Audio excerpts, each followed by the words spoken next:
আসসালামু আলাইকুম ওয়া রাহমাতুল্লাহি ওয়া বারাকাতুহু। সম্মানিত প্রিয় দর্শকবৃন্দ, আশা করি আপনারা সকলেই ভালো আছেন।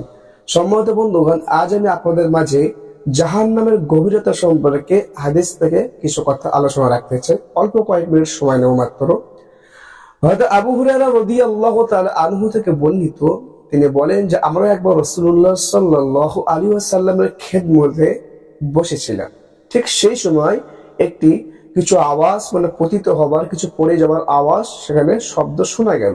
তখন রাসূল করিম সাল্লাল্লাহু আলাইহি ওয়াসাল্লাম আমাদেরকে লক্ষ্য করে বললেন, এই আওয়াজটি কিসের, তোমরা কি জানো? তখন আমরা বললাম যে আল্লাহ তাআলা রাসূল ভালো জানেন। তখন রাসূলুল্লাহ সাল্লাল্লাহু আলাইহি ওয়াসাল্লাম বললেন যে আল্লাহ পাক রব্বুল আলামিন 70 বছর পূর্বে জাহান্নামের মুখ থেকে একটি পাথর নিক্ষেপ করেছিল, আর সেই পাথরটি 70 বছর পর আর জাহান্নামের তলদেশে পতিত হয়েছে। এটি তারই আওয়াজ। এই হাদিসটা হচ্ছে মুসলিম শরীফের হাদিস। তাহলে আপনারা একটু ভাবুন যে 70 বছর মানুষের জিন্দিগিতে, হায়াতের জিন্দিগিতে কত কিছু করে নিচ্ছে, আর জাহান্নামের মুখ থেকে তলদেশ পর্যন্ত পাথরে পৌঁছাতে 70 বছর সময় লেগে গেল। তাহলে যদি আমরা চিন্তা করি জাহান্নাম কতটা গভীর, তো এটা আমার আপনার দিমাগের বাহিরে, চিন্তার বাহিরে, এটা আসবে না। ক্যালকুলেটারে, কম্পিউটার হিসেবে এটা করতে পারবে না।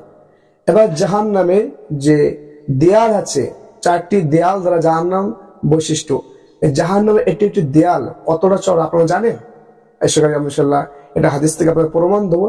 তিরমিজি শরীফের একটি হাদিস, রাসূল পাক সাল্লাল্লাহু আলাইহি ওয়াসাল্লাম বলেন জাহান্নাম 4টি দেয়াল দ্বারা বৈশিষ্ট্য, আর একটা দেয়ালের এই পাশ থেকে ওই পাশ পর্যন্ত যেতে 40 বছরের পথের দূরত্ব। তাহলে আপনারা চিন্তা করুন যে জাহান্নামের দেয়ালের যে একটি দেয়ালের এই পাশ থেকে ওই পাশ পর্যন্ত যেতে 40 বছর সময় লেগে যাবে। তাহলে এই জাহান্নামের দেয়াল কত চওড়া আর জাহান্নাম কতটা গভীর।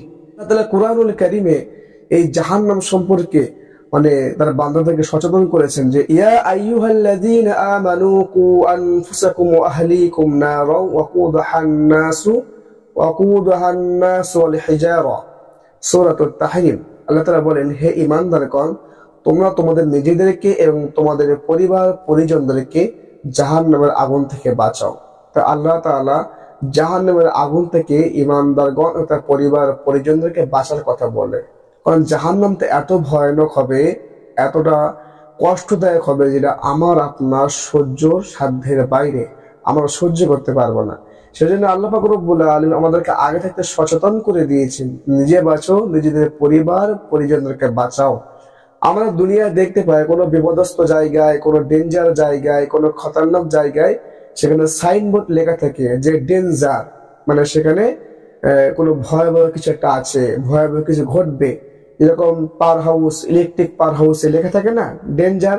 কেন লেখা থাকে? যে এখানে হাত দিলে আপনার ক্ষতি হবে, আপনি শেষ হয়ে যাবেন। তো আগে থাকতে আমাদের সেখানে সাইনবোর্ড দিয়ে সতর্ক করছেন।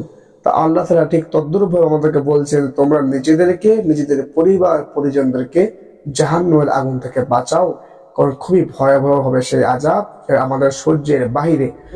আল্লাহ তাআলা আমাদের সকলকে জাহান্নাম থেকে হেফাজত করুক। সকলে বলে আমিন। আল্লাহুম্মা আজিনা মিনান নার। এই দোয়াটি বেশি বেশি করে পাঠ করবেন। আল্লাহুম্মা আজিনা মিনান নার।